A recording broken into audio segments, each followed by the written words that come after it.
Ladies and gentlemen, welcome back to Mondays Down South. As always, we are excited to have you guys listen. We got a new segment coming to you.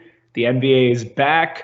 Sports are back. July 31st, baby. But before we get into all of that, I'm going to kick it over to Evan because he's got a very special guest to introduce, and we'll get the ball rolling. So, Ev, go ahead, buddy.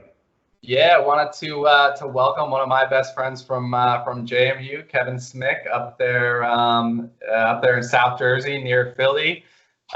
Probably the biggest NBA fan I know. 76ers guy. We had to sit through the college years, which were the trust the process eras, which meant we were roommates. So I had to sit through watching all of those bad Sixers years every night, rooting for them to lose, of course. Dude. Those good old days times were unbelievable. Ev has watched more bad basketball than probably almost any actual Sixer fan, to be honest, seriously. Every night.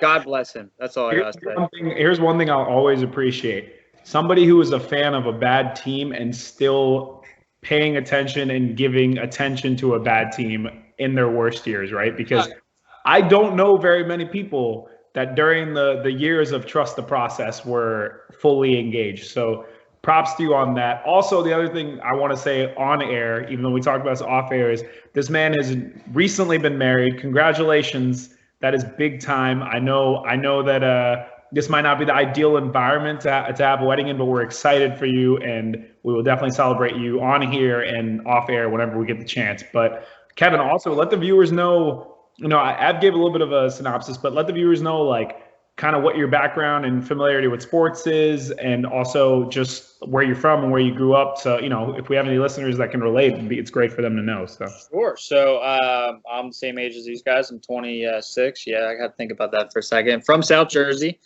specifically South Jersey. Got to let people know that. Diehard 444 Philly sports fan. Went to JMU with Evan. That's how we met. We were roommates for 3 years, essentially almost 4 in a way. Pretty much lived with him my freshman year, even though I didn't. I went to JMU for sports management. I am not pursuing my career in sports management. I work in my family business. It's a lumberyard, hardware store in the middle of nowhere in Salem County, New Jersey. Look it up, Smick Lumber. Shout out. Good plug. Yeah, sir. Like plugs for days, dude. So I see I'm married to my new lovely wife. We had our actual wedding, which Evan was in, and get canceled twice on us. April 10th was supposed to be the date, Good Friday. That got canceled. And then we moved it to June 27th. That recently just got canceled. And then after getting it moved twice, we just said, forget it. My now wife and I got married in my grandpa's front yard on April 8th. Actually, we moved it up. My cousin wed us. Our parents were there. We actually had people in the wedding sit on the road in lawn chairs, which was really cool. And then my parents surprised me and had like a line of cars from her family members, my family members, coworkers, stuff come through and like wish us like happy wedding or whatever in the car drive through. There's like 21 cars and motorcycles. It was cool, man. It was cool. That's awesome. It was pretty neat. Got married during a pandemic in our front yard. What a story. This is what we live for here, man. Like we want, like, this is iconic. Like, you're always going to remember that. It's unique for people that are in these times. Like, I think a lot of people are having to like kind of embrace that vibe of weddings right now, but just in general, like, you're always going to be able to tell that story. So that's pretty great. Again, congratulations. For anyone that doesn't know, for some context, like, Evan and Spiggy are best friends. They've been friends for a long time. Kevin and I met when I was at JMU, so that's why I was really excited when we threw out the idea of bringing him on. Actually, I was the one who said we should have Smicky on this week, just so you know. And then the other thing that cracks me up is literally the last time me and Kevin talked, this man didn't have a girlfriend, and now the next time we talk, he's married. That just goes to show. So I'm excited. I'm excited that we're the time that we're spending together is going to be about sports, because I think that's what made us all close so quickly in the first place. With that being said, I'm going to get to the topic that what we're discussing today is, with the NBA being back, the 22-team format. We're going to lay out our idea of the bracket and what we think is going to happen, and just get excited about the fact that we get to talk about basketball again and the fact that it's relevant. So with that being said, we'll get the process started the way I think we should. The process, I didn't even do that. Let's go. The way I think we should approach this is have each of us go through. I think we should each start with the teams that we think are going to make it into the play-in game. Because if I'm understanding this correctly, there's going to be a set of regular season games, and then there's going to be a play-in game to determine the 8th seed, right? So with that being said, I think we should start. What's up? So you got 5 teams in the West and 1 in the East. If you get within 4 games, I think, of the 8th seed as an outside seed, then you turn it into a play-in series where the 9 seed would have to win twice. The 8th seed only has to win 1. Yep. But and then if no one's within 4, or the 9 seed's not within 4 games, which the Wizards don't look like, they're at like 6 right now. So then the 8th seed would just automatically. But in that situation, after that play-in game, or the play-in series, the winning team, based on those guidelines, ends up becoming the official 8th seed to face the 1. Correct? Okay, cool. I think we get it. There's literally a 2-game series, and the 9 seed has to win both. Yeah. So this is the most unique format we'll ever see for basketball, but we'll take it, right? No fans, no nothing. We're just going to go out there and watch these guys play the game that they love, and we're going to get to watch a game that we love. So with that being said, Kevin, if you want to start us off, let us know what you have happening in your 8 seeds in both the East and the West, so we can get the ball rolling. We always like to let the guests go first. So can I just say, how weird it would be if you hit a buzzer beater in, say, even the NBA Finals with literally no fans, in an empty gym. Right? I know. Dude, what? That's just. I don't even know. It's crazy. Right? No, I'm still gonna get hype at home. So yep. No, it's just I'm so interested to see I can't even imagine it, man. It's gonna be weird. It's gonna be unique. Anyway, so I have. Well, obviously, you have. Sorry, no offense. I had the Magic coming out of the East. Sorry. And I wanted to have a little fun with this, so I said the Pelicans coming out of the West. I kind of hope that Zion. I kind of like their team anyway. I thought that they kind of just were a little hurt and coming out of the gates, and I think they're fun. So I think that'd be a lot of fun, to be honest. I think they're better than the Grizzlies and Blazers and Kings, for my personal opinion. And shoot, throw Zion on this playoff, make that even more interesting. That's just my call. So I want Zion versus Ja in the play-in game. That'd be fun. Oh, dude, that would be really fun. Count me in for that. Yeah. What about you, Ev? So I coming out of the East. This is I don't know if I actually think this is going to happen, but I did pick the Wizards as my 8th seed because yeah. I mean, I'm not going to pick either of them to beat the Bucks anyway, so why not? I think the Wizards. I mean, the problem is they have to gain. They're like 5.5 out, so they need to gain 2 games in the mini regular season just to have a shot in the play-in tournament. So it's going to be tough. But I did pick the Wizards. Out of the West, I did the Blazers just because I think talent-wise, I mean, with Dame and CJ and they've had so much experience in the playoffs. I think if it comes to this environment, I think they'll. I think this regular season they were playing well below their potential, so I think they can figure it out. But it's also with some of Dame's comments about how I'm not even convinced he wants to play, so it's who really shows up. So that one's kind of hit or miss for me, but I did pick the Blazers. My number 2 was the Pelicans because I think they got hot with getting Zion back, but I'm going to roll with Dame here as the 8. Yeah, I think one thing else. Let me ask you this real quick, Ev. With the Wizards, do you think there's any chance Wall comes back? No, I don't think so. I don't think he's even. I know he said he wasn't going to play the season, so I mean, I assume he's not coming back. But it's been a long time, so I was just wondering if there was any outside chance. Not that nothing to be worth either. Yahoo Sports said one day ago that no John Wall will not play this season on a new format. That's disappointing. We got the live fact checker, and so this is the kind of stuff we want. I love it. Okay, with that being said, I definitely did not pick the Wizards. I have the Magic. I have the Magic making in the East. Bradley Beal deserves so much more credit than he gets. These last 2 seasons, he's played incredible, and I feel like he just keeps getting slept on. So props to him. I would almost argue the Wizards have been better with him as a leader than John Wall. No offense to John Wall, but that's just the way I see it. Shout out to Bradley Beal. But I think the Magic make it. And honestly, the Magic are a team that I don't think a lot of people gave a lot of credit to as far as, making the playoffs go, even though the Eastern Conference is a little bit weaker, so to speak. Still pretty impressive for the Magic to kind of start trying to figure out their future. And so I think they'll make it as the 8th seed. And actually in the West, Smiggy got my pick too, the Pelicans. I fully believe that if we saw a full season with the second half, with Zion being back, with them having the momentum that they were having in terms of improving as an overall team and chemistry, I actually believe that they were going to be the 8th seed if the season had ended, or I just believe that they would make the playoffs because I truly thought they were starting to pick up some momentum. I think their biggest concern had been defense for most of the season, but offensively they have such a young, athletic, fast, just strong roster. So I have a lot of faith in the Pelicans, and I mean that with no disrespect to Damian Lillard and the Blazers, because Dame also is having an incredible season. And then also, I love John Morant, but I just think the Pelicans as a whole have a much younger, complete roster. So my pick was the Pelicans, and part of that was just because I think it's entertaining to watch them play, and I think it'd be fun to see them. And who doesn't want to watch a Lakers-Pelicans matchup? With that being said, Smiggy. Yeah. Before we do this, we did make some changes, I think, because we had to break 2 ties. Yep. In terms of seeding, so we all stuck with the same seeding, but we did. So we moved the Sixers, above the Heat or the Pacers. Yep. In the tiebreaker, and we also did Rockets over the Thunder. So that'll be a little different than because I think we did the opposite of what the formal tiebreaker would have been.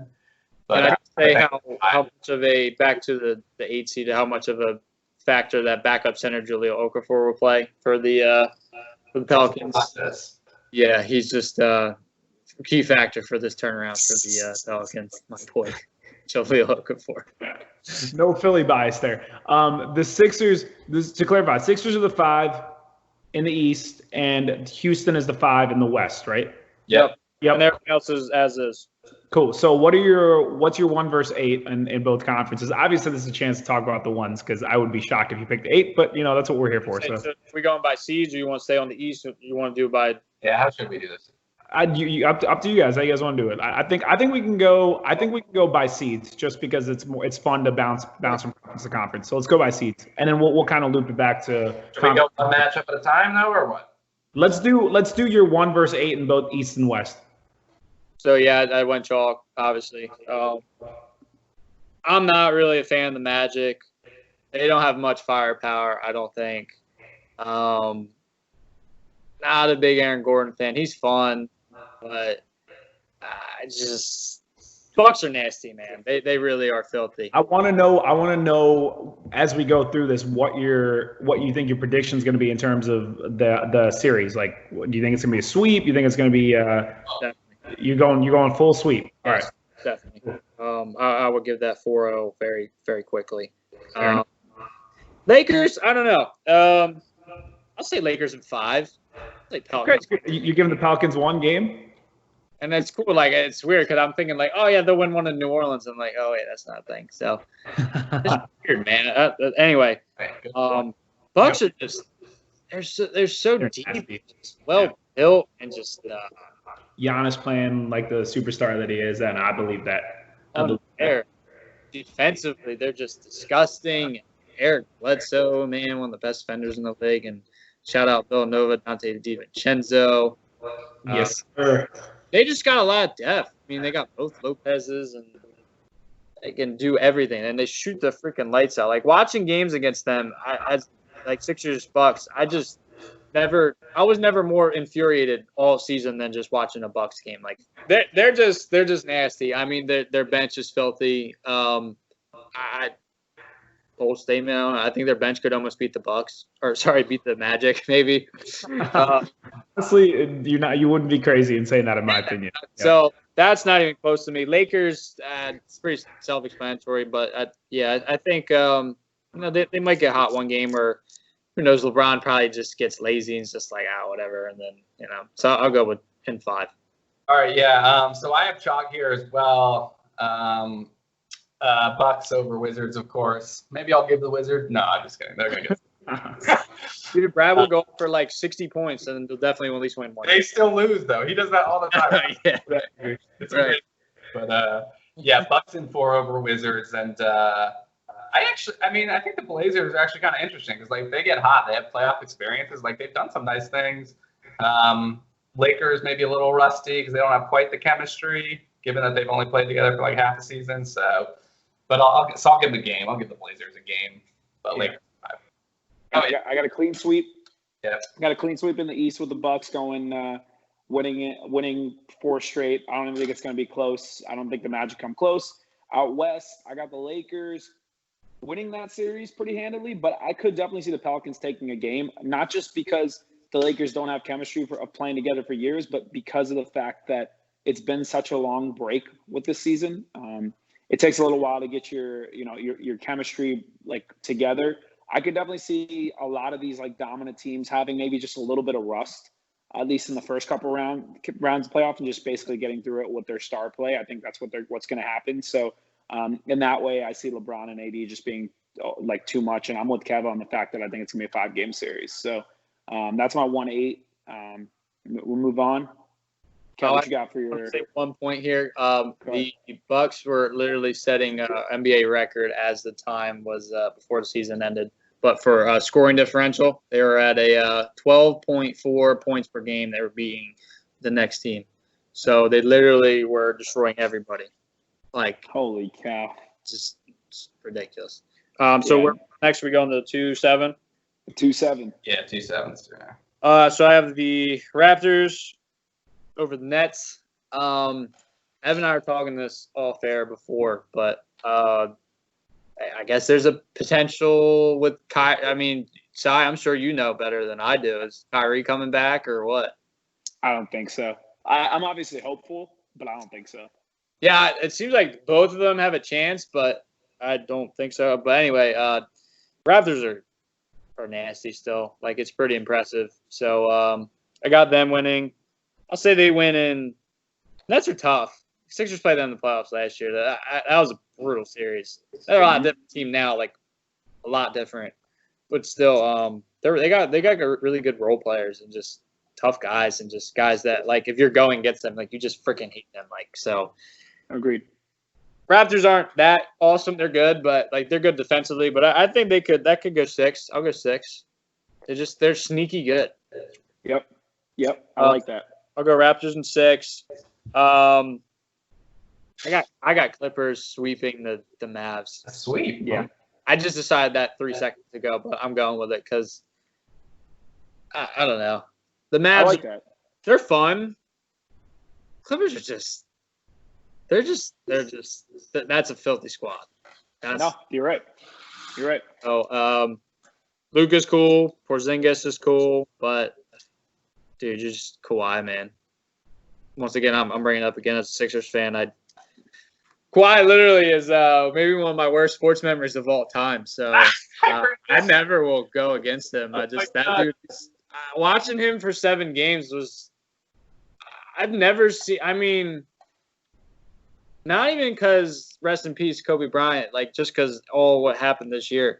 Kobe Bryant, I don't know if he had more motivation going against the Sixers and stuff, but I always swore my entire lifetime that Kobe was the best player that I have ever seen play. I've seen LeBron play in the playoffs in person. I've seen Kobe play in the playoffs in person. I just think Kobe is the best player I personally have ever seen live and in front of me. Then it's LeBron, and then easily number 3 is Kawhi. That dude, I never said wow more times. I was just like, dude, how's he do this? Like, it was so the fact they have him and Paul George on the same team, that's yeah. I'm gonna guess that shot will forever be etched in your memory, the little rim rattler of last season. So yeah. we'll leave you on that note because that's great. Ev, what you got, man? Yeah, I've got obviously Raptors over Nets. I'm pretty bullish on the Raptors here. They still have a lot in place. I mean, with Kyle and Pascal and the others. So I'm going to take them over Nets, and I'll say 5. Clippers over Mavs. I do like the Mavs, so I might push the Clippers to 6 here with the Mavericks. But wow, I'm gonna pick. I respect that. All right, I'm gonna go Raptors Nets. I don't think Kyrie or Katie will be playing. I don't think it makes sense for either of them to like really push it right now because unless they truly believe both of them can come back at 100% and make that championship run that they might be able to make a season later, it doesn't really make sense. So I don't think they'll play. If even Kyrie was playing, I would say this would be like a 6 to 7 game series, and I might even pick the Nets. Maybe my bias is there, but I could just see them really giving the Raptors a run for their money. But without Kyrie, without KD, I think the Raptors take it in 5 because Siakam is like super, super, super good. He was great last season, but how great Kawhi was, he was somebody that was not really, I think, getting the credit that he deserved. Again, was another one of those players that was slept on, kind of like Bradley Beal. And I truly believe that he's turned into like a great, strong, all-star caliber player. And then they just have such a deep team. You can see why last year they made the run that they did. It wasn't just Kawhi. It was the fact that they had a team full of solid role players and people that could fill a position of need. So I think the Raptors take that in 5 games. I'm going to say 5 without Kyrie, without KD. And that's no knock against the Nets because like people like Spencer Dinwiddie, you got Taurean Prince, you got a lot of role players on that team that are really solid. Like I think they're going to fit in great when you have stars next to them. I just don't see them having the depth of last season in the playoffs that they had without Kyrie and KD playing, because they at least had D. Will playing with them last year when they gave the Sixers a tough run for their money. Out west, I got the Clippers in 5. Really, the only reason I'm giving the Mavs a game is because I love Luka. Part of me wants to just give the Clippers the 4 because recently, I would argue the Clippers have maybe been the hottest team in the NBA before the season paused with COVID. The Clippers had been on such a hot streak that took them to that 2 seed. I don't know if you guys remember, but for a while there, they were sitting in that 4 to 5 range, and then they just really kicked it into high gear. And they were probably right next to the Bucks. Maybe obviously, the Lakers were the team in the West, but if there was one team that was going to give the Lakers a run for their money, it was the Clippers at the time in terms of how hot they were. So I got the Clippers in 5 in that series. Cool. Yep. I don't want to go any farther without kind of talking about Kyrie a little bit. I knew it was going to come up. I know this is Sai's boy, and like he is my boy. Let's do this, dude. I might be the biggest anti-Kyrie guy. Like this is a great combo. It's like facts. Like, dude, like the Earth is round. Oh, sorry, that's actually no pun intended. I forgot what he even said. He's a flat earther, but flat Earth. Yep. I was actually not even trying to connect the two. That just happened. But I was just like, it's just facts. When Kyrie is out, teams are better, man. It's truth. It's just like the Celtics, man. Oh my goodness, like take him away. Like it just made no sense. He's a great player. He is an unbelievable, probably one of the better scorers. Like if you need a bucket, any bucket, and you're like, yo, your life depends on this. Like Kyrie's probably in my top, could be in my top 3. But like for actual teammate, full game, and especially playoffs when things slow down, he's just not my guy. He's just all right. I'm gonna address this. I'm gonna address this respectfully because I don't want to spend too much time on it because we got a big list here. But let me just say this: I think Kyrie might be one of those people that. Let me talk about the negatives first, right? Like I can't sit here and completely defend everything that he's ever said or done because I truly believe he has a lot of growing to do. I fully think that the whole flat Earth thing was ridiculous. Like I don't know why he said that. Some part of me wonders if he did it really just to like challenge authority in like the weird way that he presents things. I also think that as far as a leader goes, as far as being that number 1 on a team goes, as a leader, I think he has in several instances fallen short of that. But at the same time, I do think he's probably one of the most misunderstood people in the NBA in terms of how the media portrays him. I think he's a very easy villain for them to put out there in terms of somebody who has done these things incorrectly. But if we want to really sit down and look at the track record of what he has been as a player, I think to say that these teams that you're referencing were better without him is very pointing to one specific sample size, because I don't know if you remember, but you brought up the Celtics, for example. That first season that the Celtics, that he was on that team, when Kyrie got hurt, if I remember correctly, they were the 1 seed. Kyrie was in the conversation for top 3 to 4 in the MVP at the time because he was playing great. He was being a great leader. He was getting more assists than he ever had. He was deferring, and he was also playing efficiently. The Celtics at the time were one of the best teams in the East, and a lot of people had them winning the East at the time, with the exception of, obviously LeBron James. Kyrie gets hurt. The Celtics continue to keep the momentum because people like Tatum and Brown and Terry Rozier stepped up in a big way. But I think it's very unfair to say that year, with the chemistry that they had with Kyrie, that they wouldn't have done just as well, if not better, in the playoffs with him, because when he got hurt, he was playing great. Admittedly, the next season they struggled. Kyrie definitely has some fault in that, but everybody used him as a scapegoat. And instead of pointing to the fact that also he had one of his most efficient seasons that he's ever played. He had one of his best career averages. He had his highest assist numbers. He was shooting at a high clip. Yet people like Tatum, honestly, his second best player that season was Marcus Morris. If you went and watched the games, the problem that I have with Kyrie is people figure out this grand scheme of like, oh, these teams regress with Kyrie on them without actually looking at the specific examples of what happened when he was on that team. This season with Brooklyn, he was having his best season ever in terms of himself as an individual. He was putting up the highest averages that he'd ever had. When he was on the court, he was making them a competitive team for the most part, but he was just playing a lot of teams that without the chemistry having been established with him playing with new players.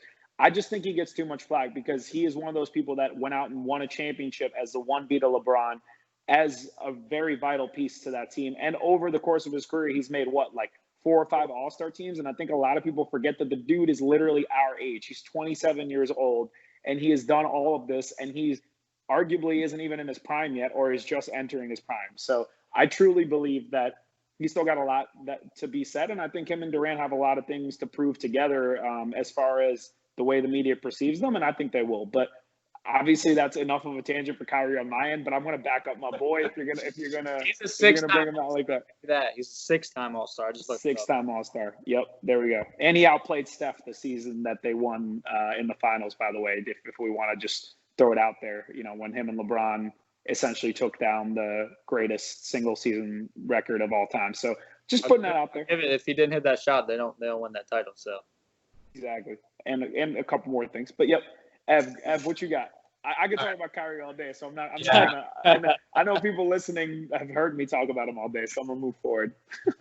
I was looking forward to that conversation because I texted Kev one time and it came up. I was like, "Yeah, Sai, Kyrie," and he was like, "What? He likes it? What? His favorite player?" I love him, man.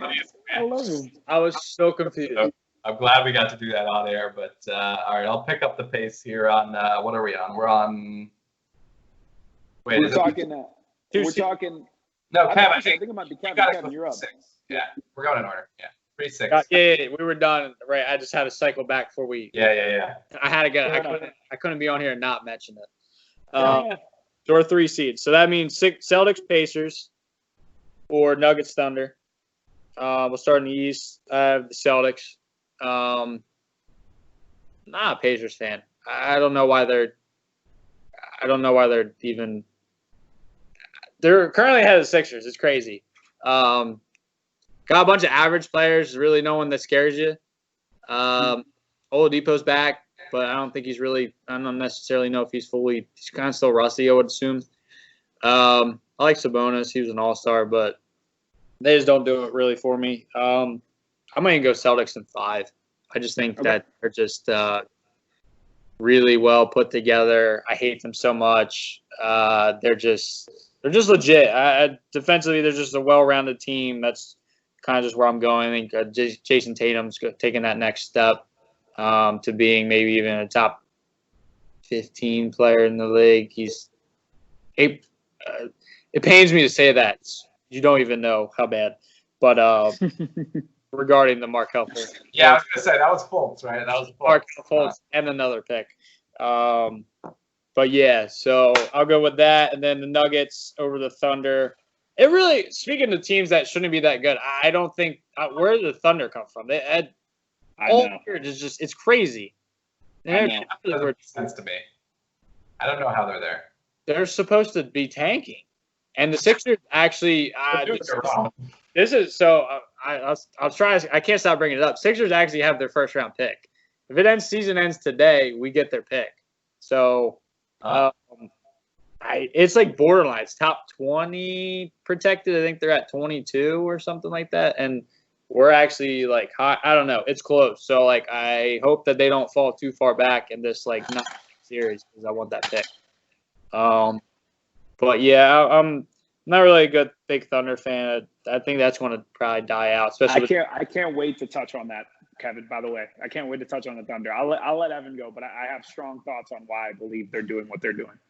Okay, cool. Yeah, no, I would like to do that. So, but yeah, go ahead. I just like their team. They're yep. they're really good. So I will say that's close though. I'm gonna go 6 because I kind of take it back what I said about. I don't get why they're good, but they just kind of are. So they're just sneaky good. They figure out a way, right? Yeah, it's like you don't get it, but it happens. So I'll go Nuggets in 6. All right, Got it. I agree about the Pacers. I don't really get it. I don't. Right. I do like like you said. I mean, Alex Sabonis, Oladipo's fine, but I'll go Celtics in 5. Celtics look pretty strong this year once they got rid of Kyrie, right, Ty? Just kidding. And then Nuggets. I do like the Nuggets a lot. I'll mention it more later, but and I do think the Thunder, their luck or whatever it is, I don't know, kind of runs out of here. So I'm gonna go Nuggets, and I'll give the Thunder a game, but I'll say 5 again. Nuggets in 5. Fair enough.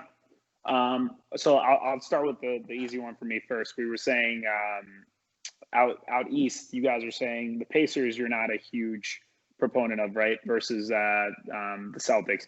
The one thing I will say with the Pacers is it might not be easy to explain, but this has been a couple years in the making because I don't know if you remember, but like for example, 2 years ago when LeBron in Cleveland, the Pacers, albeit even though they won that series, like Oladipo was hurt and they were giving LeBron some tough games. I think the Pacers have done a good job of slowly building up a team that is competitive in the East. Like I don't think they're good enough to win a championship, but I give them more credit than that. I could definitely see this series going 6 games just because they find a way to really hang in there.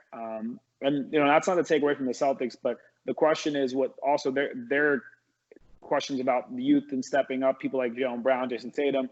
What are they going to do in the playoffs again? How is it going to go down? So with that being said, and also I don't know what Kemba Walker's and Gordon Hayward's dynamic are going to be with their first time in the playoffs in a while. Like I know Gordon Hayward was in last year, but he wasn't really playing to that level. And Kemba, correct me if I'm wrong, but has Kemba ever been in the playoffs? So that's going to be really interesting to see how he performs in the playoffs. So I'm going to say the Celtics in 6, and then out west. I do have the Nuggets winning in 5, but not because I don't think the Thunder are a good team, but because I truly believe the Nuggets are a great team that year after year, just people just seem to think, oh, it's the Nuggets. But like, why do we keep sleeping on Jokic? Because that dude is awesome, and they have pieces around him. I don't even, correct me if I'm wrong, Murray's back, right? Jamal Murray is playing right now, right? I'm not mistaken in thinking that. Because if I remember correctly, at the beginning of the season, he wasn't, and I think he's back, and he's always been a solid player. But I definitely have a very strong reason in my mind as to why I think the Thunder are in the playoffs and competitive and playing well. And that reason, similar to how Kevin is not a big Kyrie fan, I am not a big Russell Westbrook fan in terms of what he brings to teams in terms of winning and selfishness. I used to be a fan of Russell Westbrook. I used to think back in the Thunder days when him and KD were playing together, they had a lot of potential to take the Thunder far and win championships. And they always seemed to get to the point of almost getting there and then losing. Several instances of losing either to the Heat in the finals, which is understandable because they played that great Heat team, but then several instances of them playing the Warriors and, losing in 7. And I've always had a very strong belief that Russell Westbrook just doesn't have a winning pedigree. He does not have the ability to win a championship with the way that he plays basketball, in that he focuses a lot on himself, and the success of the team lives and dies by how he plays. And admittedly, he went to the Rockets, and he has had a much better season than I ever thought he would have on the Rockets. Part of that being that Harden had a little bit of struggles here and there, and Westbrook really stepped up. But I've always struggled with him and his ability to make teams winning teams. And I think how well the Thunder are doing right now, immediately after Russell Westbrook leaves, is a great example of how much better their chemistry has been without Westbrook, having to go average a triple-double every single game. And, people arguing that being the reason that the Thunder's ever even made the playoffs. So it doesn't surprise me that they're better as a team without Westbrook, even though I think he's a good player. I just don't think he is the best in terms of a team, as far as a team player goes. So that's my perspective on that. We can move forward because my love for Kyrie can also speak in Russell Westbrook in the opposite for hours. So I don't want to get hung up on that. We'll move on. Yep. I do love Chris Paul. I've always been a huge Chris Paul fan, even back to New Orleans, Oklahoma City days with the Hornets. And me too. weirdly was like my favorite NBA player. I just like random players like that sometimes, and he was just like, I think he might even like my MySpace background, like way back. Like, Smiggy, I said this to somebody the other day. Chris Paul is the guy in our generation that is going to get the least credit when his career is done, as far as Hall of Famers and like all-time players go, because he truly, in my opinion, is maybe the best point guard of the past 2 decades, that we've seen. Unless you want to argue that LeBron James is a point guard, like what Chris Paul was doing on the Hornets is his 5'10", 5'11" guy, all the way to almost winning with the Rockets if he didn't get hurt, and even now, like later on in his career, playing well with the Thunder. I mean, he's one of those guys that is just going to be overlooked in history, I think. Yeah, elite leader for sure. Yep, elite leader. All right, exactly. 4-5 seed, right? Yeah, make your home pick. What do you got? Well, obviously I got Sixers. No, obviously I've been really down on our team. I actually hate this team. We suck. Like, I would say this break was nice for my mental health. Like, I hated watching every game. Like, I honestly like watching the process where it was very carefree over watching this. As not an exaggeration, I am dead serious. This season has absolutely been, and it's been the best 2-month break ever. Like, because I almost couldn't take it anymore. Like, I hate this team. I hate Al Horford. Signing's terrible. It makes no sense. We have no spacing. We have no shooting. This team sucks. So that being said, I have us beating Heat. So, how many games though? I didn't think this far. I just knew the Sixers would beat them. I'll go with 5. Okay. Wow. After all that, you're gonna give them a 5-game series? Damn. Well, so I think Evan and I were we talking about, or no, my dad. I guess I was talking with my dad. It's like almost this break might kind of help us, just because like Ben Simmons was hurt, and I don't know. Just I think this break is weird, and I think just we have maybe one of the more talented rosters, at least in the East. Like the Bucks are a great team.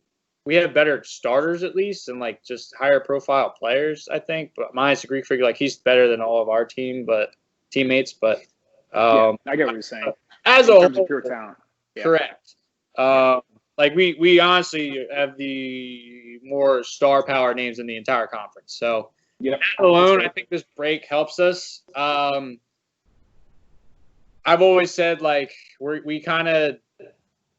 Just every game was predictable. If you played a sub 500 team, like if you put us in the playoffs, if you probably put us against the Knicks in the first round, we probably lose.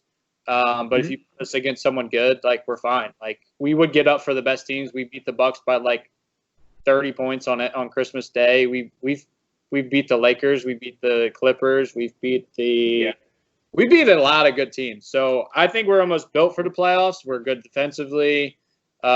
Which is not great because really all the top teams in the East are great defensively, so really it's not a huge advantage. But who knows? Maybe this break will help, right?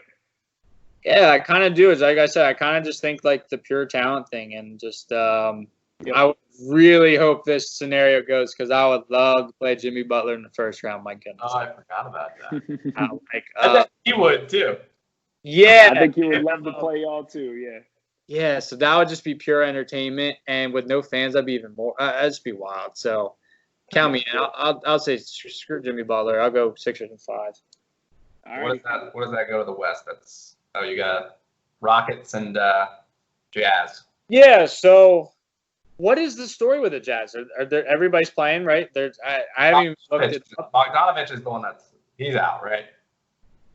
I guess, yeah. I'm just with the coronavirus. Like Rudy Gobert's fine, right? And Donovan Mitchell, like their whole team. I think everybody's okay now in terms of health wise. Yeah. Like the question is how. The question is how are they doing chemistry wise? Because obviously there was a lot of based on the dumb acts of Mr. Rudy Gobert. So that's interesting. I think chemistry wise is where we're gonna see some interesting. Yeah. That's why I picked the Rockets. I was just like.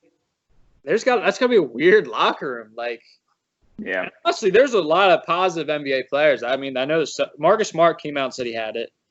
Yeah. The Sixers might have had 3 of them.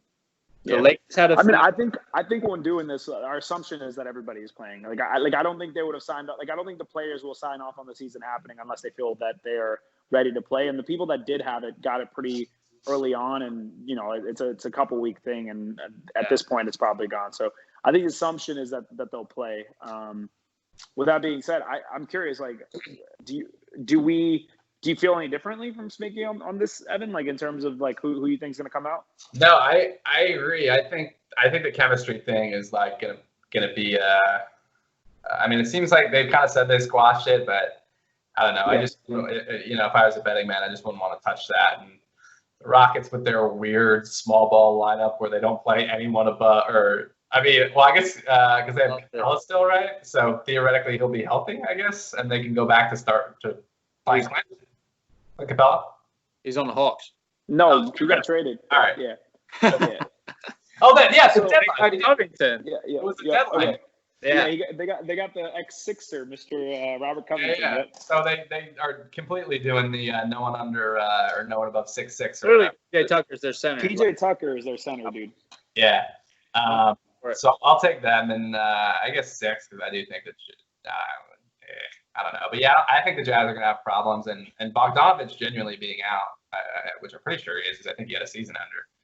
That's a huge loss, yeah. So between that injury and the chemistry, I'll go Rockets in 6. Sixers Heat. What we were talking about offline before this is with this weird situation, what plays, right? Is it just talent that plays? Is it a team with a longer standing chemistry plays, or is it a defensive team that plays because defense, is a little quicker to come back?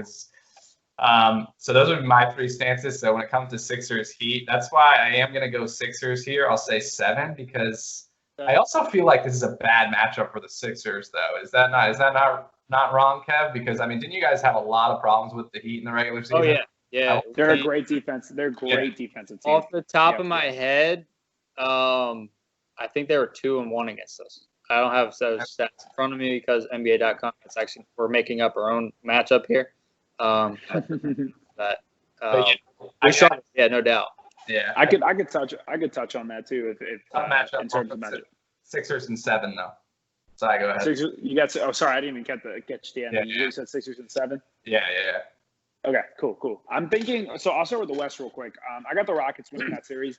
I actually was going to make that exact same point that you made, Evan. I think talent plays here. It's especially earlier on in the series. I think as we get further along in the playoffs, the chemistry will matter more. But I think early on, you're going to need your superstars to really step up. I'm going to put my money on James Harden. I know he gets a lot of flack for his playoff performances, and although I agree that in some of the series against the Warriors and in more clutch spots he hasn't shown up, I think overall he's still one of the most dynamic and dominant offensive players in the NBA, and I just could see him having a solid carry job against the Jazz. I don't see anyone on the Jazz being able to really defend them. So I think the Rockets will win in 6. I don't think it's going to be like a sweep or anything like that, but I think they'll win in 6. On the other side, I have a 7-game series. To be honest with you, Ev knows this already, and I've said this to him a few times. I think the process is some BS. I think ultimately, if you're gonna make your fans wait that long for you to be a relevant team, you better be a team that wins a championship. And at least in the time span of these players' career, I realize they're still young, so who knows? Maybe they'll prove me wrong. But I said this to Evan 2 years ago. I said it to him last year, and I called it this year. I said that I don't think the Sixers with this core will ever win a championship.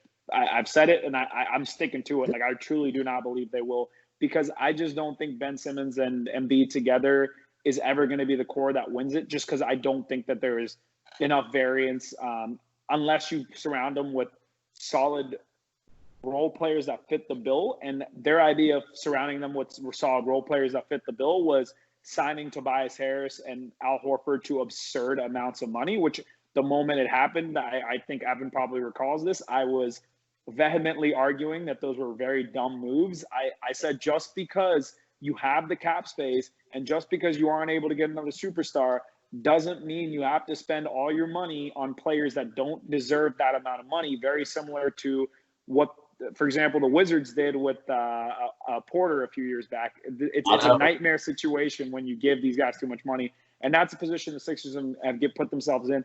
With that being said, I made the point that talent plays, and I agree with you, Kevin, that in the East, with the exception of maybe the Nets when they're healthy, the Sixers have the most talent in terms of names on the court. So I think that's what's going to prevail in a 7-game series, and I think it'll be very close because I don't think the Heat are somebody we should sleep on. I think Butler is truly a great leader of players when he has those kinds of, when he's not playing with people like Simmons and here's the thing with Butler. I feel like he keeps getting put in spots of having guys that just don't have that that assassin mentality that he has. I think that was his big problem with the Timberwolves, and I think when he came over the Sixers, he wanted more out of his teammates, and as far as their drive, and I think the Heat are a team that he's really found his footing in terms of being that leader. So that's just the way I see it. I'm sure Kevin will have some points on that, but I think it'll be a 7-game series and the Sixers will win out. Yeah. Well, a lot to touch on there. You snuck in the trust the process, or the process is a joke thing really under the radar there. That was nice. I'm not saying it's a joke. I'm saying it's unsuccessful. That's what I'm saying in terms of what you're trying to accomplish.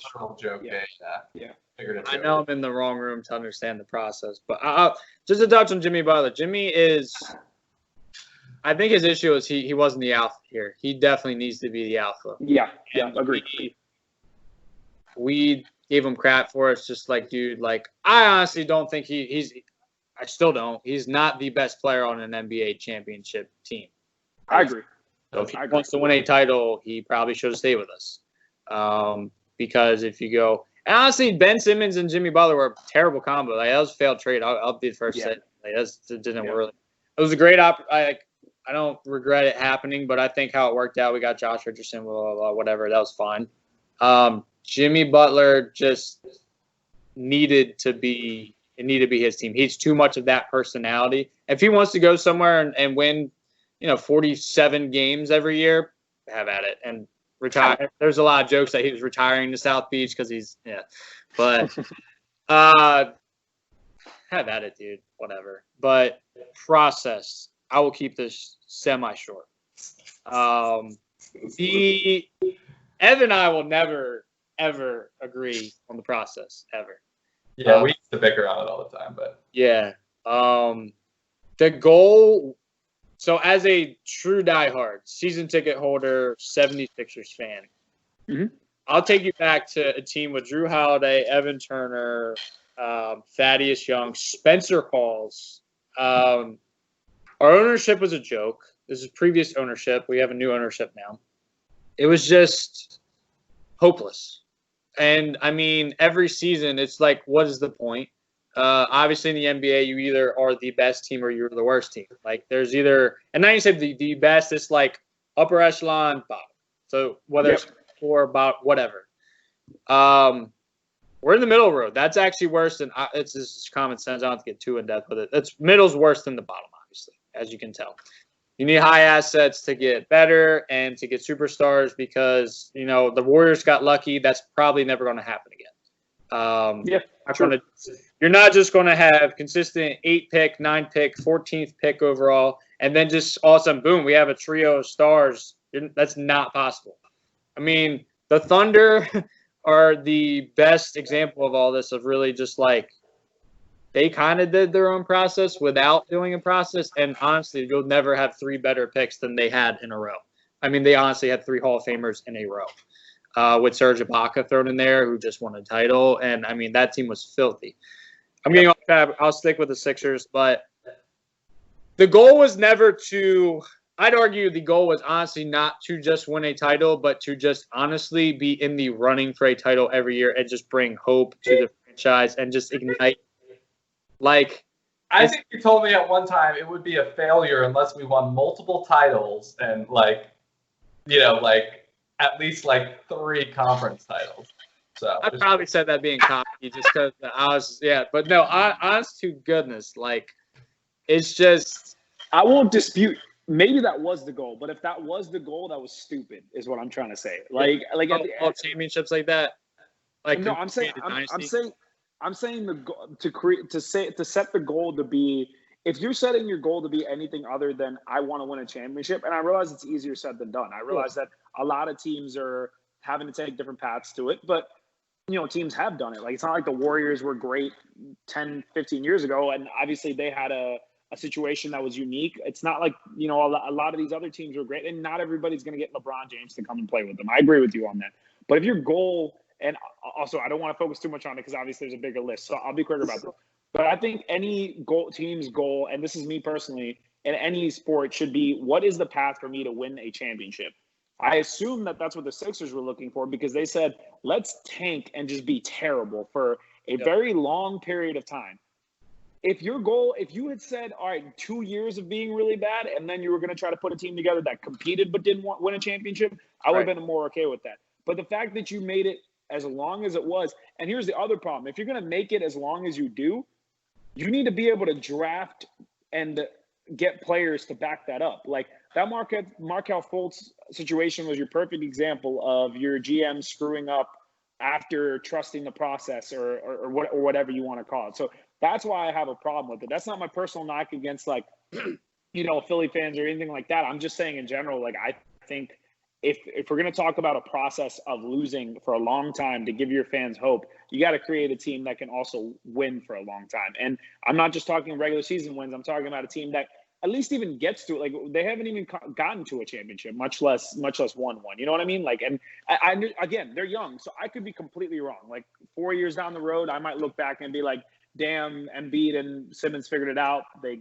got the right pieces. They got better. But as of right now, I just don't have that hope, and that's all I'm saying. And I think at the end of the day, like, it's just gonna be subjective based on our opinions. We'll see, but that's just the way I look at it. So, there's a lot. 2 words, and that's all I gotta say is Adam Silver. Our conversation and our viewpoints and what actually happened to Sixer is a lot different than if he didn't step in and literally kind of just be like, he literally ran Hinkie out. And if Hinkie sees us through, this is completely different. I'm more of a Hinkie guy specifically than process. I will always be a Sam Hinkie guy. That is my freaking dude. Obsessed with Sam Hinkie. That is one of my. He's like literally a philosopher. Like, that's fair. So I'll give you that. He literally screwed us. Adam Silver screwed us all up because he brings in big Jerry Colangelo, who then, I'm just here to do stuff, and really it's just he's in there to implant his son, who they literally said that all of a sudden it's a long story. I'm not getting that deep into it. Yeah, no, you're right though. We've been through I think we agree on that. GMs through this whole thing, and we literally went from the actual guy who was trying to implement his plan, who didn't get to see through his plan, and then we get this guy that wasn't even in the NBA and was literally just home on his couch, just chilling, like, for 2 or 3 years. He's the GM. Then the dude is so insecure because his dad got him all his jobs throughout his whole life that he has 6 different burner accounts. And then I'll give you that. I feel like we're gonna keep going down this rabbit hole if we don't stop. But I will say, talk for 7 hours. But I know.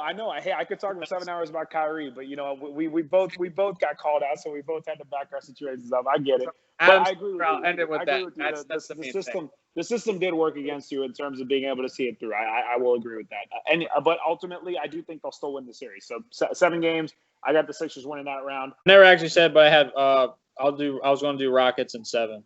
I do actually think that series. Okay, I didn't hear that. Okay, fair enough. Cool. So we're starting at the top, so we're doing like 1 versus 4. Yeah. Let's say 1 versus 4 on both sides. Okay, so the top parts we got. Actually, let's do this. Let's all give our 1 versus 4 in the East, and then jump to the West. I think that'll, now that we're down to 2 each, I think that might work well. Let's do it. Okay. So I have Sixers in 7. Oh, 1 versus 4. I have them beating the Bucks. I do. I do. So I totally sound like a boomer, but Mike Budenholzer is a legend in the regular season. He is a legend in the regular season. My man will win 62 games every year. He was on pace to win 71 games this year with the Bucks. They get the playoffs a little different. It's just their game doesn't work. They like do this crazy, like almost like they're playing 2K, like how Evan and I used to play on 2K, just run, and just do outlet passes and just score. They're not the Warriors, man. They're not. Like, this point's not super valid because their defense, they're the top best. I believe they're the best defense. Yeah, they're the best defensive rated team in the league by 3 points. It's crazy. So, like, they're nasty. But I just think talent wins. I'm going on this total hiatus of helping the Sixers. So it's going to be nasty. Like, I think the Sixers barely win. But I do have them moving on to the Eastern Conference Finals. Fair enough. What you got, E?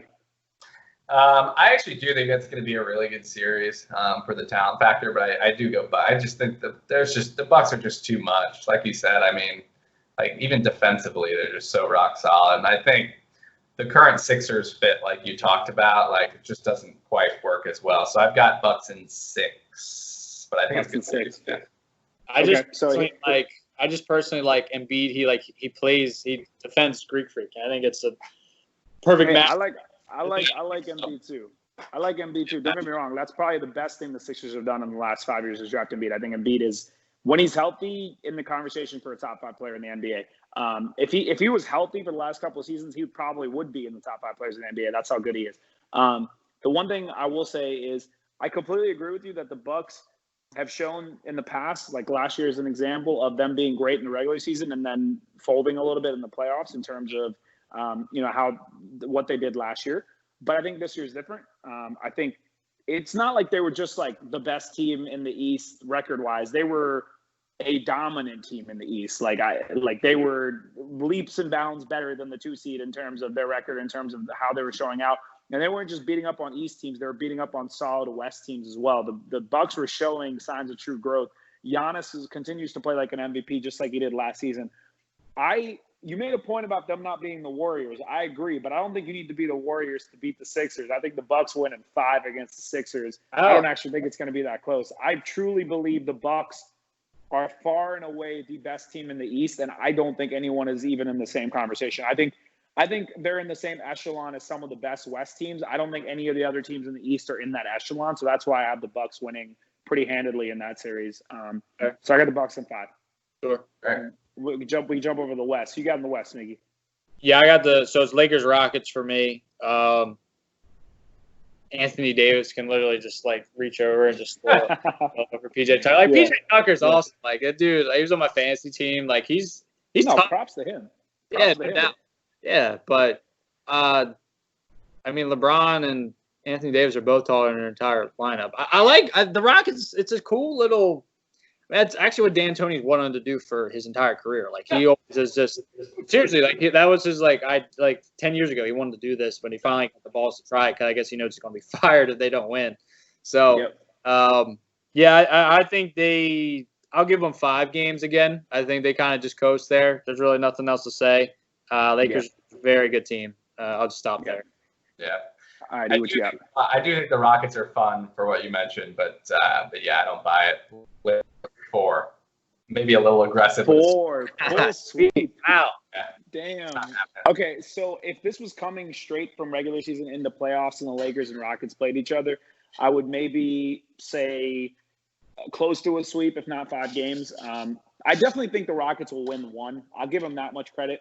But I still don't understand the strategy of trading away Capella. I realized they needed to make some kind of a change to improve, but that wasn't the change they needed to make. Trading for Capella or trading Capella away and getting Covington, I don't think made them better. I think it probably made them worse in series against teams like the Lakers or teams like the Clippers, which is the 2 teams that you're trying to beat right now. So with that being said, I have the Lakers winning, but I think I'll take the Lakers in 5, similar to Smakey, because I think there, at least for 1 game, you'll see like Harden and maybe Westbrook, and maybe you'll see the Lakers struggle just a tad bit. But the big point here being, like you said, who the hell is going to guard Anthony Davis and who the hell is going to guard LeBron James? Those 2 are just going to eat like the entire series. It's not even going to be fair. So Lakers in 5. What'd you say? Future Kevin Durant, Dwight Howard. You gotta remember him. Yeah, you remember that? And the other thing is Dwight is having a great season too. They're all playing well. with the exception of Caldwell Pope, like he's the only person on the Lakers that I'm like, just don't touch the ball. Everybody else is playing well. Danny Green is a perfect fit, but we'll talk about that more in the next series. So let's move on to 2-3. Kevin, who you got in the East 2-3? So I had Boston, Toronto, I think as we all do, and yeah, Boston actually. Okay. Boston, man, they're just really good. I feel dirty talking good about them, but they're a great franchise. They just consistently draft well. Actually, I take that back, but they're just a great team. Well coached. They're just well organized. They're kind of made for this playoff system thing, which is, I mean, they're going against the world champs, but I just think they have a little more firepower. Kemba, I can name names and stuff, but I just like the Celtics and just what they kind of do. I think the Raptors, I think they're overachieving a little bit, I think. And then I'd even argue maybe the Celtics were underachieving a little bit. I mean, they were pretty close in records and stuff, but I still think the Raptors were semi on the overachievement. Like, I thought they were going to be a lot worse. I mean, they lost 2 starters on the championship team, including their best player. Like they're great defensively, but like, how are they second in the East over all these other really? Like, it's not like the East is that bad like in past years. I mean, it's pretty decent now. But I'll go Celtics, and I'll say it's still 6. I think that'll be a pretty good series, but I do have the Celtics winning. Fair enough. What you got, Ev? This one feels wrong to me. I'm gonna go Raptors, and I'll say 6. It kind of feels wrong because I actually kind of agree with you that the Raptors were even dramatically overachieving. I don't necessarily agree that the Celtics were underachieving, but I do think the Raptors, compared to what I expected beginning of the season, are overachieving. But for some reason, I want to ride it out, and I'm enthused by this team overachieving, but being able to sustain it a little bit. So I'm going to go Raptors in 6. They went on like a ridiculous wing streak, wasn't it? How many wins? It was. I don't know, and I don't know how crazy. But I will say though that I have a very similar take. To you, Ev, because for me, I know we talked about talent up until this point, but the chemistry for the Raptors, you could argue they might have the most chemistry out of any team in the playoffs right now, because we're talking about a team, even though they lost Kawhi, the rest of the pieces have been together, won a championship together last year, and are coming into the season having won. So I think it'll take them the least amount of time to play the kind of basketball that is their trademark to win. And with that being said, I have the Raptors winning against the Celtics, which is weird because I personally think potential-wise, the Celtics have way more potential than the Raptors. But right now is not the time that I think people are going to unleash their full potential, because ultimately I think chemistry will be an issue for the Celtics. I don't think they ever truly figured out the chemistry, which is why they weren't able to compete with a team like Milwaukee, even though they had the talent to do it. So with that being said, I have the Raptors winning in 7 because I think it's going to be a good series, but I think ultimately the chemistry is going to factor in. I think the Raptors will pull it out. So 7 for the Raptors. Let's move on because I want to definitely talk conference finals, and I think these ones are going to have some, at least on one of the sides, will have some weight. We'll start with the Eastern Conference Finals because I feel like this is less. We got to do Nuggets and Clippers. Yeah. Oh, my fault. That was bad on my part, but I'll go just because I He's excited. Clippers over Nuggets. 5 games. I'm giving the Nuggets 1 just for fun, but I'm not even gonna back that up. I just got the Clippers over Nuggets. 5. I do too. Yeah, I don't really have any reasoning. I just firepower, better team. I mean, Nuggets are good. Jokic is great. But he's like not great defensively, and there's just weird. And honestly, I think I'd say a lot of their success is home court advantage. I just playing in Orlando doesn't help them. Yeah, true. And I don't know. So I say in 5. I'll give them a win, but that's all I can say about that.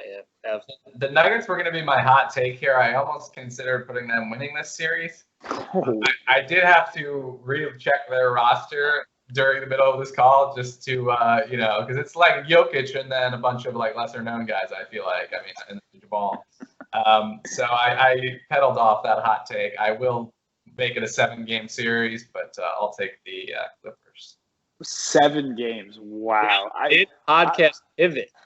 Ev, I'm gonna give you a nice call. I'm gonna give you and Smiggy. I'm gonna give Smiggy a call when the Sixers don't make it even 7 games against the in the previous round. I'm gonna give you a call when the Clippers win in like 4. I'm gonna laugh. But anyway, let's move on to the conference finals. do it. In the East, Smickey's got a little bit of a different I'll situation let because you he's guys got the start, because Sixers. You guys Yeah. have the same pair, right? You both have Bucks and Raptors Bucks, Raptors. team, so Yeah. you got. I'll let Okay, you. all right. Well, me and Ev, I'll start. I got the Bucks over the Raptors in 5 games. Again, I don't think anybody in the East is going to have a close series with the Bucks. I think the Bucks are going to steamroll through the East. Honestly, I want to give the Raptors 6 games. I want to lean 6 games just because of that chemistry. But the Bucks also have chemistry, and Giannis really is just that special right now. And they have so many good role players that fit the mold on the Bucks. I'm rolling the Bucks train all the way to the finals. Yeah, I'll go Bucks in 6. There's just too much. I think the Raptors is, whether it's luck or just the chemistry, I think it runs out here, and their amazing two season run really comes to an end here at the hands of the Bucks, and they go on to the finals. Agreed. Speaking about you. I do agree with even though what you said, Sai. Even though I picked the Sixers over the Bucks, but yeah, just their chemistry is. I mean, they're the same team, really. Yeah. So many changes across the NBA. I mean, every single contender. Every team I have left had major changes this even just past off season. The Bucks are really the only team that didn't do anything, and I think there's going to be a lot of factors in this this new postseason. Like, I think that probably is something that will do that. It's either going to be talent or I don't know. It could go either way. Yeah. I don't know. Yeah. So I had Sixers, Celtics, and I went with Celtics. How many games? This is going to go 7, and I think we just run out of gas. Fair enough. They just mentally beat us up. We are 3-1 against them this year. And it is funny. This is my Eastern Conference Finals pick, but actually, if the season ended right now, we would play them in the first round. So it's kind of weird. Yeah, that is hilarious. Right. So honestly, I would still probably if the Sixers played them in the first round, I would pick Sixers. But I just. Yeah. I think we get to this point, if we're playing this much, Embiid's probably 350 pounds now. Who knows? Dude just has the world's worst diet. And Simmons wasn't healthy, and I'm not making a case for them just previously beating 2 really, really, really good teams. But I just think, it's almost like, hey, we're fresh. And then, okay, now we played a 6-game series against the Heat. I might have said 5. I think I was cocky. I said 5. But after a 7-game series with the Bucks, I just think we're toast. And then when you fight 7 hard physical games against the Celtics, we're just not going to win. I mean, we are a physical team now, so it's weird to say that, but it's just watching last year, it was just so draining every game. Every game is just so brutal. And Boston is just the way Jason Tatum is now, he's honestly a trained killer now. He's kind of got that. He's not very efficient yet, but he's definitely a clutch player. I'll put it that way because he's still shooting 44% from the field, and he still has to improve in terms of efficiency. But he's one of those people that has that Mamba mentality of I don't care if I miss 20 times, I'm going to shoot the 21st time. That's the kind of player that he is. So that plays well for him in the playoffs if he's hot because he's never afraid to take the shot, which I agree with you. He's got that mentality. Yep. It's crazy because so many great players and honestly so many elite players don't even have that. It's just nuts. You can see it in him. He's young. He took a huge step this year. And I said, it makes me sick to my stomach seeing him, but he's filthy. And Kemba and Jaylen Brown's finally taking that step, and all their high draft picks are actually kind of panning out. And just Marcus Smart murders us. We'll probably get in a fight every single game. He's such a great role player, and honestly, Marcus Smart is the best defensive role player you could want, right there with Patrick Beverley. So I'm with you. I'm obsessed with him. I hate him, but I would love him. Yeah, if he was exactly. Who wouldn't want to have him on your team? So I just don't. I mean, they can score too. Kemba, could go off for 60 and stuff, and they just find a way, man. They just do. It's weird. So yeah, I got them in 7. I just think we just got gas, and who knows how healthy Simmons can still be this long, if he can last that long with his back, because probably wouldn't have been in an actual playoffs if the season continued normally. We'll go out west because I know that one's going to be the basically a lot of people's championship games. So I know it's mine. But Ab, you want to take a stab at this one first? Yeah, I have to say I don't hate that Celtics pick either as a sleeper team to make the finals. But my West pick, this is so hard because I kind of think matchup wise I would take the Clippers, but I'm gonna go Lakers here. I'm gonna go to 7 because this is what everyone wants. This is gonna be an amazing series that everyone's so excited for. So I'm gonna send it to 7. I'm gonna take the Lakers, and my reasoning is because I always this is kind of weird, so I don't want to get too deep, but I always think there's something to like when a team faces a major like tragedy or the city has something, some kind of major tragedy or event that happens. And then sports kind of parlays into that, and they play for the city, and there won't be fans there, so it might be a little different. But and there's just something about that. So like I don't know. I just think Kobe from above gives them something here, and they pull it out and get to the finals. Obviously, I'm saving my finals pick, but I don't know. I just something feels like Lakers. Even though I think matchup wise, I would probably take the Clippers, especially given the circumstances of not having played in months. But I'm gonna take Lakers in 7 just for the hell of it. What about you, Smiggy? If it wasn't 2020, I would 100% agree with F. But this year is just. To me, everything is thrown out the window. Like seriously, I totally agree with that thing on sports. But that being said, Clippers in 6. Okay, wow, 6. Okay. 6. There's always these trolls online that says Clippers in 6 over the Lakers. It just cracks me up, and I kind of want to say it halfly just because of that. But I'm obsessed with this team. As soon as this offseason happened, I'm like, everybody's talking about the Lakers. I'm like, nah, I'm a Clippers guy. Like, I just love this semblance, whatever word that is, of a team. Just from what they went through, like last year as the 8 seed and like hanging with the Warriors, and like those guys still have that experience. And then you add 2 all-star starters to your roster who are elite at both ends of the court. And probably like the second best player in basketball, arguably maybe the best in the league. I don't know. Isn't in conversation. I just think that I don't know. I haven't been a Lakers fan this year. I know they're nasty and they kept winning games. It's just weird. I just like they don't do it for me. It's in a way like behind LeBron and AD. Like it's like okay, Kentavious Caldwell Pope. I'm like all right, Danny Green's fun. It's just like nothing. There's no wow factors. Like Clippers just got guys that I don't know, connect with, and like the Lakers. Shannon. Exactly. They're now talking, but now hey, you kind of teeing me up. You kind of teeing me up perfectly too, because I do agree with you that the Clippers have depth, right? Because like in terms of depth, there's no denying that they have more depth. Lou Williams is an incredible scorer coming off a bench. You got Patrick Beverley, who is not afraid to stick it to anybody on the defensive end, whether you like him or not. He is a guy that you want to have on your team. You just got depth. You got guys that can step in. You guys talk about Shannon. You guys got that can step in and play a role. So yes, I do agree the Clippers have more depth, and I also think that this series will have 3 of the top 4 players in the playoffs in the same matchup, right? Because I would argue that LeBron, AD, and Kawhi are all 3 of the top 4, and maybe Giannis is 4 in my opinion. Yeah. With that being said, though, I'm taking the Lakers in 7, and there's one simple reason. I think the greatest player that I've ever seen with my eyes will be the greatest player that I've ever seen with my eyes this playoffs more than ever, because I can't think of a more ideal situation for LeBron to come into the playoffs completely rested. Like the biggest thing with LeBron always is during the regular season, he's very careful, and same with Kawhi. He's very careful about not exerting himself too much.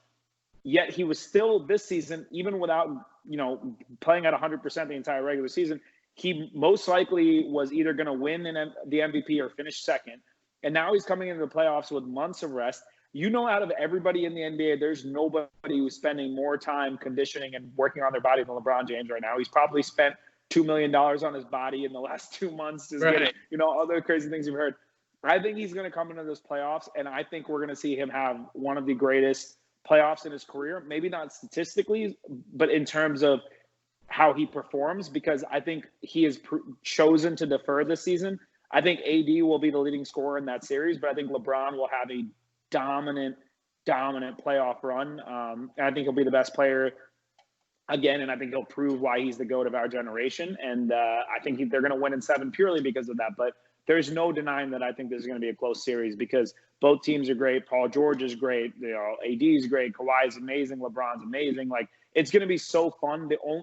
Honestly, the whole reason that I wanted the NBA to come back was for that series. Like, everybody, and I'm not alone. I'm pretty sure everybody and anybody wanted to see that series, and I think that's just how it's going to go down. And it makes sense what Ev was saying with Kobe and everything like that, and with all the craziness, it makes sense for the Lakers. The most consistent dynasty of ever in NBA to pull it out this year of all years. So yeah, we can jump right into the finals if you guys are ready. If we don't get Clippers Lakers, like that will be just. Let's not even talk about it. I'm telling you, Lakers. Let's not even talk about it. Let's not even talk about it.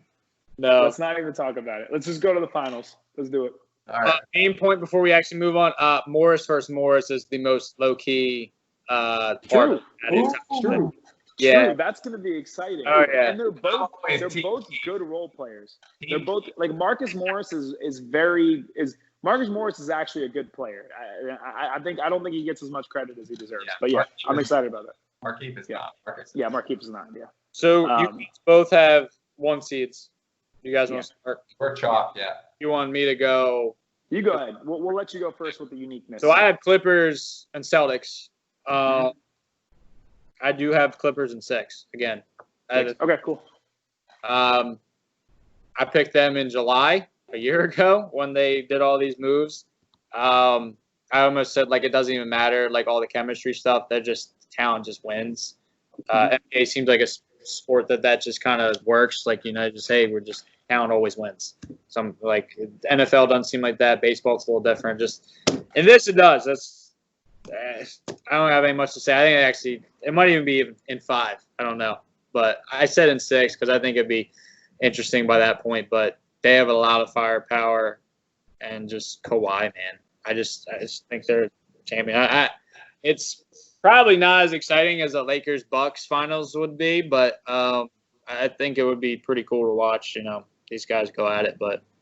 Anyway. I'm not going to dispute that in the slightest. That makes sense. And also, if I hopefully don't lose power. Apparently, there's this crazy thunderstorm out there. So same here. Same position here. Yeah. Beautiful weather here, gentlemen.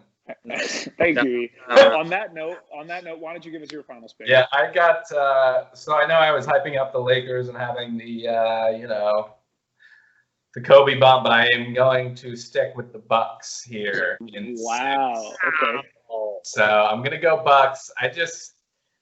I feel like this is the Bucks' moment to shine. Like, I mean, we talk about the chemistry. I think they can, keep on that chemistry, and they won't have too much of a rust coming back or anything like that. So I just think this is their time to shine. I mean, this year there's been so much talk, Lakers, Clippers, as there should be, and the Bucks, for as dominant as they've been, they've almost flown under the radar in that sense, just because all the talk is out west, as it should be again.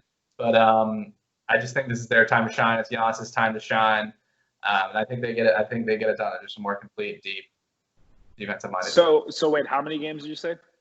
6. 6. Okay. My finals flip flop that Lakers 6. Again, LeBron James will be the best player in this playoffs, in my opinion.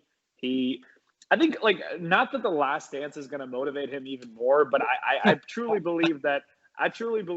Like the more time that he gets off, the more motivation he gets, and I think. Part of the season being, maybe even in a lot of people's minds potentially canceled might give him even more motivation than ever because in his mind, and I know he realizes this, he's getting towards the end of his career in terms of dominance in the NBA. I just don't think this is going to be a season where LeBron, gives up that opportunity to truly just, win that 4th one and gives up that opportunity to secure one when he has one of the best situations to do it. I just don't think he's going to let that opportunity to pass him by. I give the Bucks 6 because Giannis is incredible. But LeBron and AD together is too big of a bridge for me to think Giannis is going to be able to overcome. I think you get good matchups with AD versus Giannis and LeBron versus Giannis. I think we're going to have a lot of fun watching that.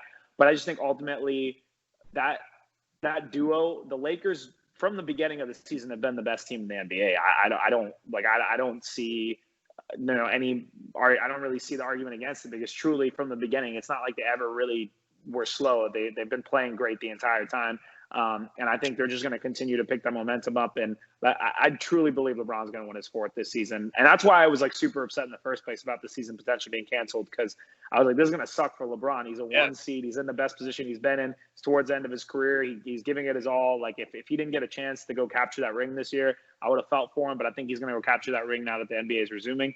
And yeah, I think it's the perfect storybook ending to everything that happened with Kobe and COVID and everything going on in the world. I think it would be very, very cool to see the Lakers win again after a while and pay tribute to Kobe Bryant. But one last thing I will say, Kevin, is if the series that you predicted happens, I think the Clippers will win in 4 games. And I don't even think it would be close. Just throwing that out there. Yeah. If it was Clippers Celtics, I think that's how I feel. But yeah, I think for me though. Yeah. My main point, I think I just can't ever get over is I don't see a team that has Chris Middleton as their 2nd best player. I mean, I know he's an all-star, but it just doesn't do it for me, man. Great up, just get out. Good, man. He's good, man. I mean, how much better? Paul George is their 2nd best player, and Anthony Davis is their 2nd best player, and then even you could talk about Celtics, Raptors. I mean, how much better is the Sixers' 2nd best player than the Bucks' 2nd best player? I don't think he's that much better personally. Oh, Ben Simmons' world's better. Absolutely. I'm just messing with you. I just wanted to end it on a note of giving you crap. With that being said, I think we're probably way over. We got very excited about this topic in sports, so I think we should probably call it. But Sminky, thank you so much for coming on, man. That was one heck of a conversation. We did all, we went all over the place, and that's what I love, because and truth be told, like, the NBA is coming back, and we haven't gotten to talk about relevant sports in a while. So I couldn't think of anything better. So thank you for joining us. Ev, Sminky, what do you got? I'm just what were you saying? For sports. It's just luckily, like with work and life, I've just been so busy. I actually have been perfect time for a break, but like now things are slowing down. I'm like, dude, I need sports back. July 31st couldn't come sooner. Ev, you want to sign us off? I'm okay, man. Thanks, Kev, for coming on. Good episode, gentlemen. Looking forward to seeing what happens. We'll touch base in a few months once this is all over and see who had the best bracket. But yeah, that was Mondays Down South. Thanks everyone for listening. Peace.